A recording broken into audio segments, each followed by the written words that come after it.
May Elias daw po ba dyan? Mahal ba? Wala. Sabang ka rin. Oo, sabang ka rin. Sige. Ayan.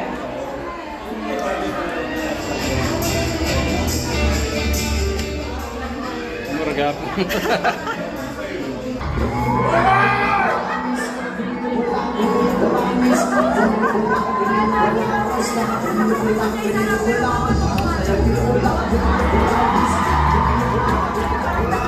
Pwede na to. Noong 2020, may ginawa ko ang title niya baka. Yung iba sa ang sinasabi ko, nasimulan na niya. Teka, gawa tayong kasunduan. Pag masyado ng politika, may sisigaw na, oy! Ang nagap ng inalian. Kunyari, sabihin ko, alam mo, ito na lang.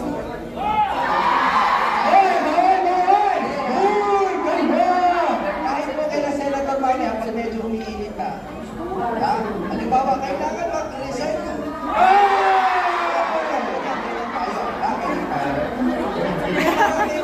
May init ako.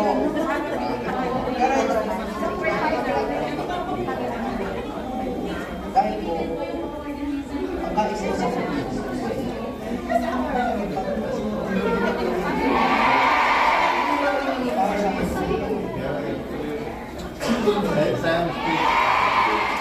kaya wala natin palamigin. Ito po, pakinggan nyo maigay dahil galing mo sa daming Pangulo. Madami na. So, alay ko muna sa inyo.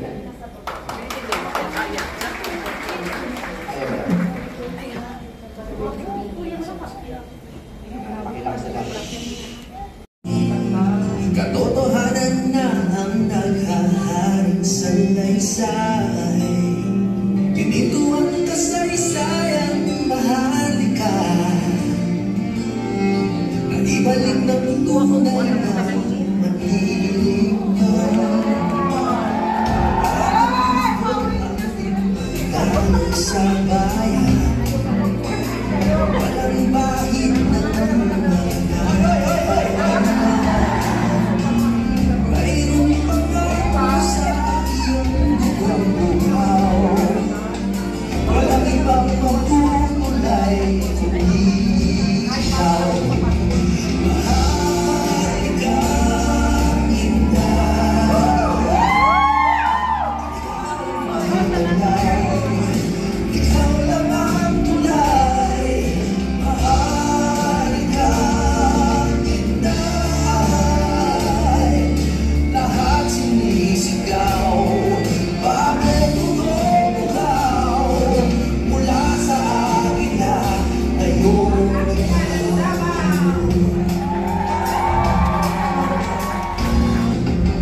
Mahal ka, ikaw ang may talay.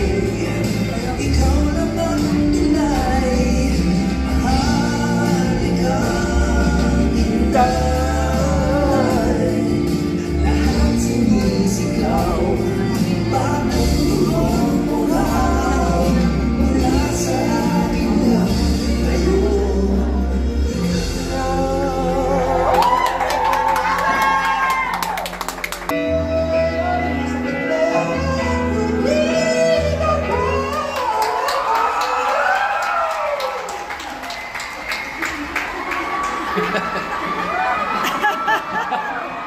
Wala ng paa niya.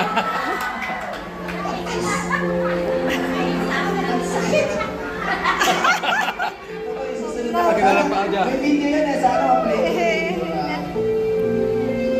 Ito naman, ang title ng kanta to, I Believe. Yung sa may sasabihin, ikaw lang.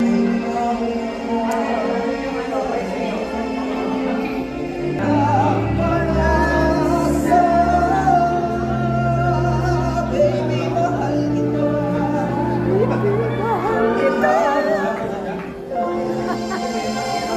Asawa mo.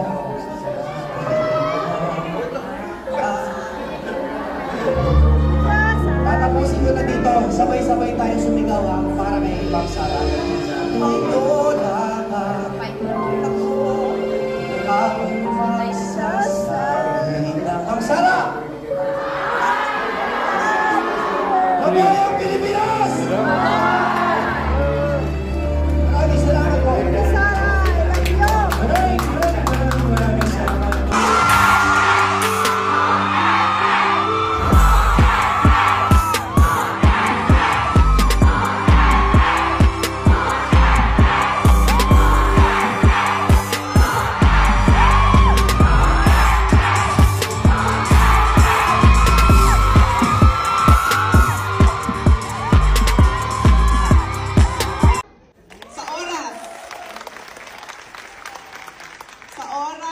Sa panahon, sa pag-absent, sa pagsibat sa trabaho.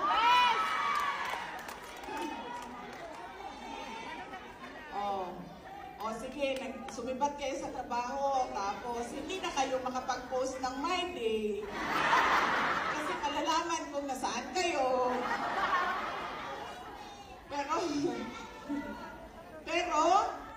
Pero, nandito kayo. Kaya, kasi diba, busy yung bang magagawa na pamamalengke araw-araw.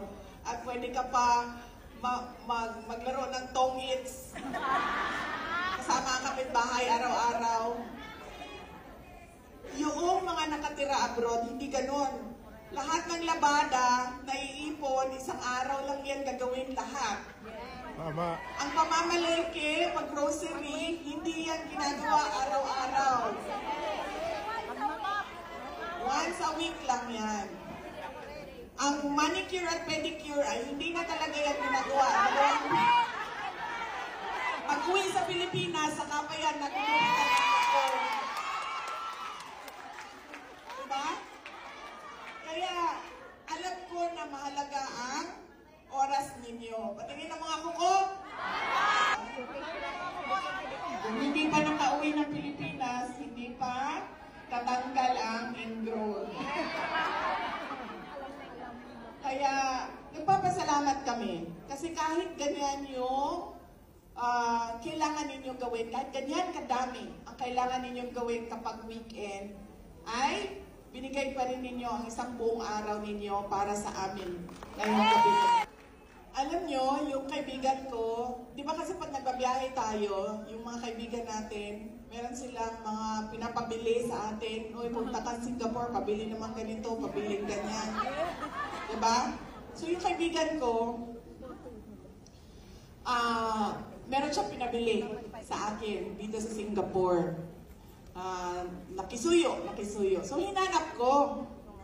Pumunta ako ng Guardian. Hinanap ko yung kanyang Tiger Bomb. kailangan. Hinahanap ko doon. Tapos, nagulat ako kasi meron akong nakita crocodile oil.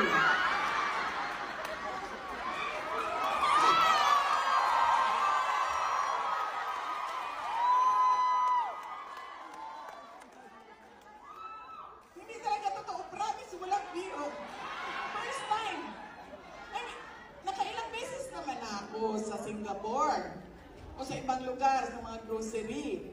Ngayon lang ako nakakita ng crocodile oil. Tapos, kasi buong ganyan, puro iba't ibang klaseng crocodile oil. So kakahanap ko nung pinapabili sa akin. Sa kakahanap ko lang gano'n. Sabi ko, sama ko, crocodile oil. Sabi ko, nandito sila!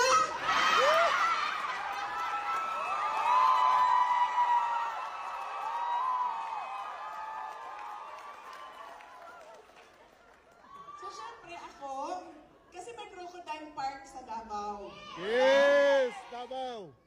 Sabi nung kasama ko, tiga Davao din, sabi niya, ano daw, nagsabi daw yung may-ari ng Crocodile Park, that effective daw talaga yung crocodile oil. Kasi nakalagay doon for scars, for beautiful skin. Nabasa niyo ba? Wala! O, diba?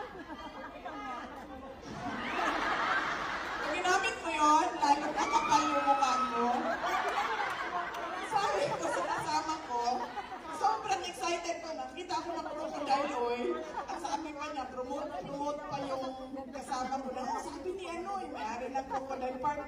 Okay na yan, okay na yan. Tapos merong buy two, take one. Dalawa, libre isa. So sabi ko, bili tayo nito kasi pang giveaway natin bukas sa programa. Pagbigay natin. Tapos sabi ko, kailangan ko din ito para sa teklat ko. So, bili tayo. So, hindi ko tinignan kung magkano. Diretso lang kuha, ganyan. Pagdating namin doon sa cashier, 300 plus Singapore dollars. Ganyan ka, mahal ang crocodile oil. So imagine ninyo, magkano ang kikitain ng Pilipinas kung kunin natin lahat ng oil.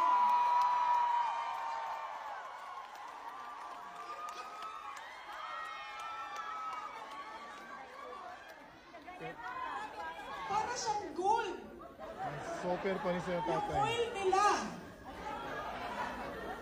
Yung binili ko hindi siya umabot 20. Yung binili ko, pinabili sa akin. Hindi siya umabot ng 20 Singapore dollars. Yung buy 2 take 1 na crocodile oil, 300 plus Singapore dollars.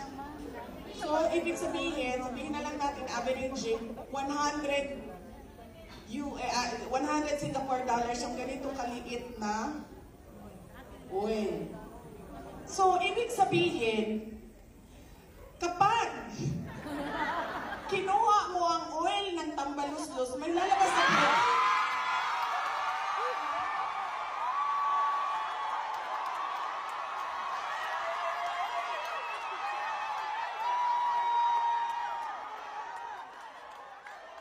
Tambaluslos, tayo! Huwag na natin ang oil ito! Ayan na yung pera!